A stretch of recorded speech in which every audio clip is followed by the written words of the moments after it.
So it's about 37 days, 5 hours, and something like 4 minutes until something significant happens. You might have heard a little bit about it. They claim like the whole civilization depends on the outcome, that kind of thing. But really, for some of you, you are genuinely looking forward to the potential change in the administration. For others of you, you're just looking for your phone to get unclogged from all the political text you're getting. But I think the way that my son watched the election returns in 2016 is actually kind of similar to how we might watch them this year as we are in 2024. Far too closely and with our security blanket in hand. No matter how you watch the election returns, no matter who is elected, our work to create a better future for our children and our grandchildren must remain, and we must remain unwavering in our efforts. We live in a crazy world. I know I don't have to tell you that, but earlier this year, a Virginia school board member took their oath of office by he took his hand and placed it on and swore his allegiance to pornography. Not the Bible, not even another sacred text, pornography. Not only was he mocking God, but it was also a blatant slap in the face to all those parents across the country, across Virginia, and in his own county who have been thoughtfully challenging the age appropriateness of certain books in curriculum and in their libraries. In that very same county, the school board hired a self-proclaimed bondage specialist to be the person who determines if complaints from parents about sexual content in books are actually taken seriously. In her professional bio, this person stated, quote, "I work from an affirming and social justice approach with the LGBTQIA community and people of color, and I am kink and non-monogamy informed and affirming," and it goes on and on from there, but I will leave it at that. As I once heard my friend John Stonestreet say, things that were unthinkable yesterday become unquestionable today. The direct clash between the LGBTQ agenda and our faith is very clear. It cannot be ignored any longer. This year, one county decided that out of all the days of the year, that Easter would be the Transgender Visibility Day, Easter Sunday. Do you now know that there are 259 days on our calendar that are different days that are to affirm the LGBTQ lifestyles? These include, of course, June Pride Month, October LGBT History Month, and the week before Thanksgiving that is Transgender Awareness Week, because of course that explains the Easter extra day, because awareness and visibility are so dramatically different that we have to have more holidays to celebrate those things. Our world is just upside down, and its understanding of family is upside down. On the one hand, liberals in our state actually acknowledge that families are important, and they did that on the first hand by having a Family First tour across Virginia. But on the other hand, that tour followed a session where they had proven that they have absolutely no idea what a family actually is. So during that session, the leftists in our General Assembly made it very clear that they don't understand what a mother is. They put forward legislation that instead of referencing pregnant women, they inserted the term birthing persons. When confronted in committee with an amendment by Senator Peake, where he simply suggested that we call that class of people mothers, they refused. Later on in the legislative process, they let this otherwise good bill on maternal health care die because they wouldn't accept Governor Youngkin's clarification that, in fact, only women give birth. But how can we expect them to understand what motherhood is if they don't acknowledge the value of babies? With the full support of our legislative team led by Dr. Todd Gackey, Delegate Mark Earley, who's with us here tonight, introduced a bill that simply ensured that in Virginia's family life education classes, those students learn human embryology by watching an ultrasound video. Apparently these days, showing an ultrasound, a medical diagnostic test, is so threatening it can't be shown to students. Their denial of women, motherhood, and babies was sort of summed up in the words of our vice president recently, who said in her fairly typically condescending tone, "A majority of women who get abortions are mothers." No, Kamala, all women who get abortions are mothers. They are all mothers. But to be fair to those who went on this Family First tour across our Commonwealth, it's hard to understand motherhood and babies if you have no idea what a woman is, right? This is a challenge, which they made perfectly clear, and they do so every single time they go to block our Save Girls sports bill. We think this proposal is fairly straightforward. Only girls play girls' sports. This seems pretty commonplace. We even brought in Riley Gaines one time to try to help clarify these things for them, but even she could not help them get past their obstinance. This altered state of reality that we seem to be living in, it could lead one to despair or discouragement, just desperation. And it would be understandable if sometimes you feel that way, and you wouldn't be alone. However, the problem with those feelings, those emotions that you get, is that they're exactly what the opposition wants. Because those emotions, they lead us to inaction, to uselessness.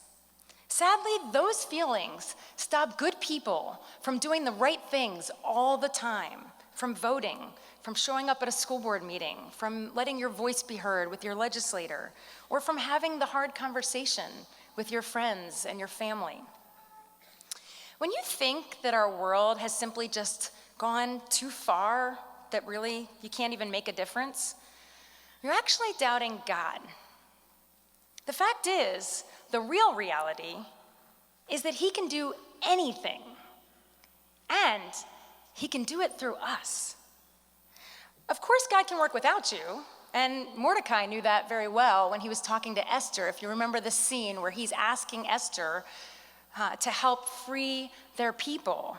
But he says this to her. He says, quote, "For if you remain completely silent at this time, relief and deliverance will arise for the Jews from another place, but you and your father's house will perish."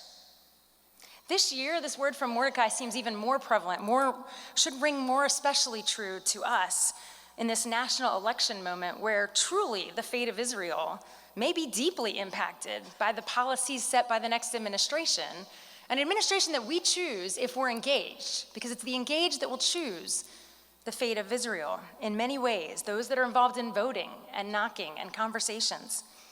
The point of Mordecai's words, though, is that God can accomplish his will for our nation, for our commonwealth, for your family, with or without you. But boy, he'd sure like to do it through you, and Scripture says that over and over again. At the Family Foundation, we've chosen to put ourselves in a position to be used by God to do his will. We volunteer to take the fiery darts of the aggressive left, to work alongside God in what he is doing. We don't think that Jesus taught the disciples when he taught them to pray, when he said, "Thy will be done, thy kingdom come, thy will be done on earth as it is in heaven." We don't think he taught them that and then expected them to step aside and have God work around them. The Family Foundation engages because pushing back the darkness saves lives and prevents harm. I've often been asked how I can remain in the battle to save the unborn because it feels like the tide has turned against us. Admittedly, we're not having a fun moment in the pro-life movement right now.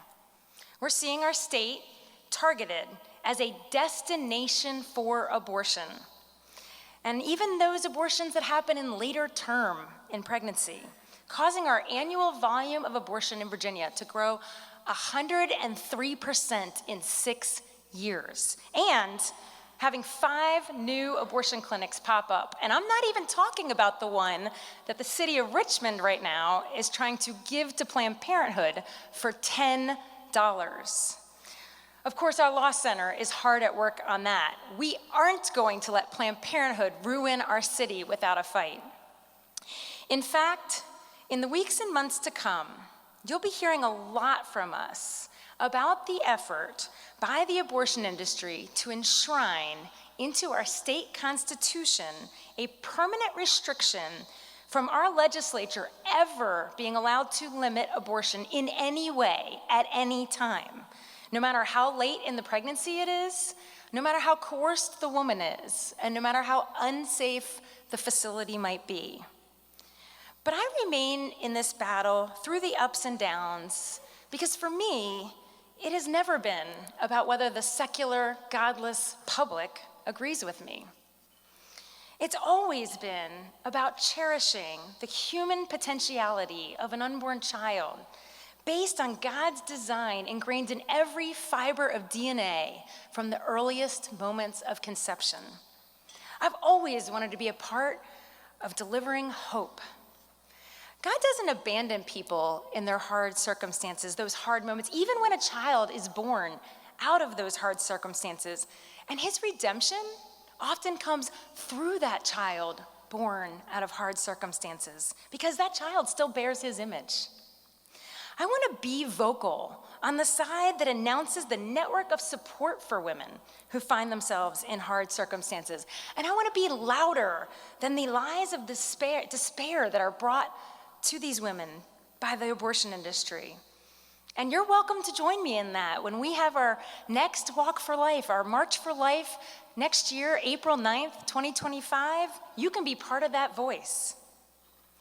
The battle is worth engaging because despite having every pro-life law we had ever passed for decades stripped away by a liberal legislature, if you think about it though, during the years from 2014 when we had all the protections in place to the years of 2020 where they stripped them all away, at least 21,765 lives were saved as the abortion rate fell more and more every year under those protections. Every one of those lives, those are real lives. Those are worth the battle. Those are children that are now in preschool and elementary school. Those children are our future. When the Founding Freedoms Law Center kept Hope for Life's mobile unit, it's an ultrasound unit that's mobile on the streets outside of the Planned Parenthood in Virginia Beach, when they kept that open during COVID by pushing back against Virginia Beach City Police who wanted to shut it down, you know what? The twins that were born as a result of the ultrasound that mom got that day, those twins are worth it. When our attorney at the Founding Freedoms Law Center rescued a teen out of the back door of an abortion facility and got her real help, Makari, Terrell McDowell's son, he's worth it. He's worth the battle. You see, when we feel discouraged, when we feel that our work is somehow in this nebulous space of public policy, it's not. It's in the real lives changed. And it's not just in the area of protecting human life that we seek to hold back the darkness. It's also what we do with our Speak Up teams.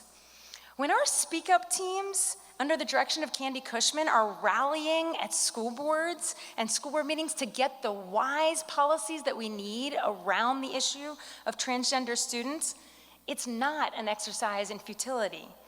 Winning this battle in Newport News, like our Speak Up team that did this year, means that Newport News is trying to prevent what Loudoun County lived firsthand. They're not letting boys enter private spaces where they do not belong, a policy that is rife with danger for our girls and that Loudoun knows results in sexual assault. Engagement doesn't just push back the darkness, it can turn the tide. And sometimes it can even win. Of course, while many choose to abandon the field out of discouragement or a feeling of despair, too many are not engaged because the issue of abortion or the issue of transgenderism just hasn't quite hit home yet, doesn't affect them yet. Yet, even when the current flashpoint doesn't directly affect you, by the time it does, it may be too late. We're all familiar with the oft-repeated quote by Martin Niemöller, the German pastor who, after the defeat of Nazi Germany in World War II, he spoke of it as sort of a realization of regret, that the German church had been complicit with the Nazis in their actions by not speaking out. He condemns his own silence, his own inaction, and his own indifference. In it, he says, "First they came for the socialists, and I did not speak out because I was not a socialist. Then they came for the trade unionists, and I did not speak out because I was not a trade unionist. Then they came for the Jews, and I did not speak out because I was not a Jew. Then they came for me, and there was no one left to speak out for me." This might be an extreme comparison, but between the unholy alliance of secular elites, Hollywood, the media, and those that followed them with blind allegiance, I'm tempted to be concerned that anything could happen. The list of who they're coming after today is different, but it's growing every day. Today, it looks something like this. First, they came for the cake baker, but I was not a cake baker. Then they came for the photographer, but I was not a photographer. Then they came for the teacher, but I was not a teacher. Then they came for the surfer, and we'll hear more from her later on today, but I was not a surfer. And then they came for the realtor. Oh, maybe you haven't heard that one.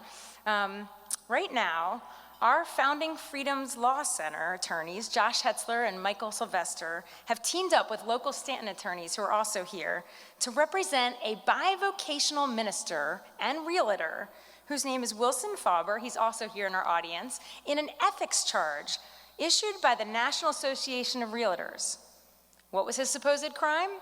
He dared to post on his personal Facebook page the Bible's definition of marriage as being between one man and one woman, which when he posted it, by the way, in 2015, it happened to actually be the law of the land. But fast forward to more recent times when he dared to also post about the injuries that come to women when men enter their sports. As it turns out, his statement is perceived to run afoul of the Realtor Association's recently adopted provision about hate crimes, hate speech, this idea that somehow his words are hateful. Apparently, quoting the truth of the Bible is now enough to trigger a formal ethics complaint that could ruin a real estate agent's career. No profession is safe from getting in the crosshairs of the left. And now they're coming for the counselors. Just a couple days ago, our Founding Freedoms Law Center announced that it is representing John and Janet Raymond, also here tonight, both professional licensed counselors who regularly counseled minors, often in issues of gender and sexuality, until in 2020, when Virginia passed the ban on so-called conversion therapy, which actually is a ban on just simply talking to people and simply helping them align their thinking with the biology that God has given them. Today, to help a child in this way, the Raymonds would be violating the law and would lose their livelihood as the state would revoke their license. We look forward to restoring free speech and religious freedom for all Virginians through this case. Who are they coming for next? You? Your spouse? Your pastor? Well, at the Family Foundation, we engage because we believe this mounting list has to stop, and it has to stop now. I've told you why the Family Foundation engages, but I'm not pretending it's easy. This year, our organization was added to the Southern Poverty Law Center's hate group list. In one sense, we'd like to say, it's an accomplishment of sorts. You must know the list. In one sense, we want to say, who cares that we've been added to this hate list of this phony leftist group that the media somehow props up and makes them look legitimate? But on the other hand, it does matter Because a group like us, Family Research Council, was on this list, and as a result of being on this list, a man walked into their office pretending to deliver Chick-fil-A and pulled out a gun ready to do harm. On a less violent note, the hate list is regularly consulted by certain donor-advised funds and matching programs to block funds from supporters to groups like ours. Fundamentally, it's an insidious effort to smear Christians and pro-family nonprofits. I've shared with you the temptation to not engage, and I've shared with you why the Family Foundation chooses to engage. And now I'm going to close by telling you why I engage. Some of you know I was called to this work early, at a young age, at the age of 11, truly, I believe, by God. You may have heard that I was inspired by my grandmother, who really understood that this nation, with all of its flaws and warts, was a blessing, and it was a gift given by God to be living in this country, and she knew that Scripture commanded us to steward that well. But when it gets right down to it, I engage because I have 4 children, and their future depends on it. So yes, we can join in fear and anxiety and even in despair. We can allow those emotions to paralyze us. We can be bludgeoned into inaction. We can believe the commentators and the pundits when they say our vote doesn't matter, our voice doesn't count, that we'll lose no matter what we do, and that there is no hope. Or we can choose a different path. We can choose the path that so many before us chose, from Queen Esther to the abolitionists. We can choose to stand for truth, be faithful, and trust God with the outcome. At the Family Foundation, we really don't have a choice. We made that decision long ago, that no matter the political tide, no matter the culture, no matter the opposition, that we will fight. Tonight, will you put aside your fears about our future to commit to engage? Commit that no matter the circumstances, your faith will be unwavering. Commit to vote, even when the candidates are imperfect. Commit to join your local Speak Up team to affect your own community. Pastors, commit to joining the Church Ambassador Network and come pray with your legislators. Commit to joining us in all we do and can do to make sure that in the future, our children and our grandchildren can look back at this moment and look back at what we did and be proud of us. That they won't look back and ask, why did my mom and dad not stand up when they had a chance? Why did they remain silent? Thank you.